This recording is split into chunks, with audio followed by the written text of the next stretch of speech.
Guys, maayong hapon. So karon nga video guys, magkomento ta pagkabahin aning mga rider sa parehaning Jante, Flash, ang Jaban kanang logistic courier og ang mga rider. So karon ngod guys, dire sa mo nga nagtabo apil po ni sa laing mga lugar.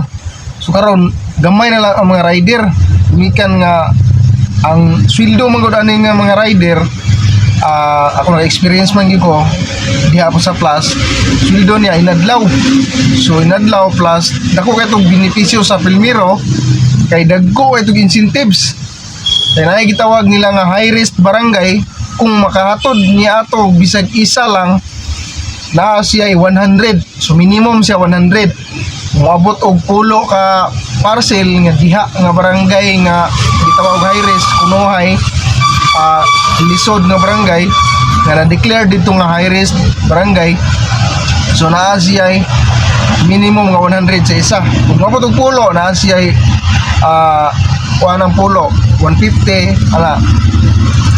Dayon ang kuan diha sa kuta, kung maabot sa kuta, kung bago pa 20 ang kuta, mulagpas og isa, another na po 100.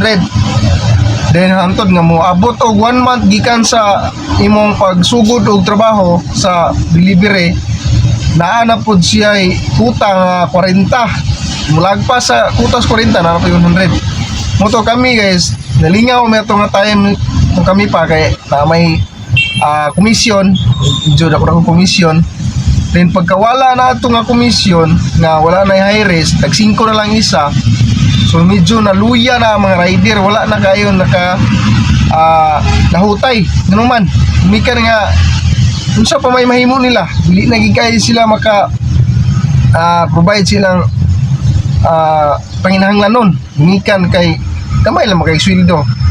Kanya ang inadlaw 400, kuhaan og tubel 200, kay lagi yung mga lugar para sa kuha, kaya kung nagdala kuhaan badja, Pilmiro sidecar yung badja, and then dahon siya tubel, layo-layo siya, so cancel ito sa tubel.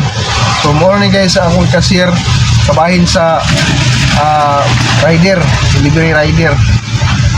Dimikan kay usap ko diha. So karon nagtipon og gid lang parcel mula di mga rider nga mo deliver dire sa mga kini ipo sa mga DCO o direct courier officer na wala sila yung mga tipon og ang mga parcel. So ang kuha dito kuha na lang paabot og kinsay maka handover kay parang tatak dito nga out of delivery sa pamahatod sa inyo kinsay available nga rider.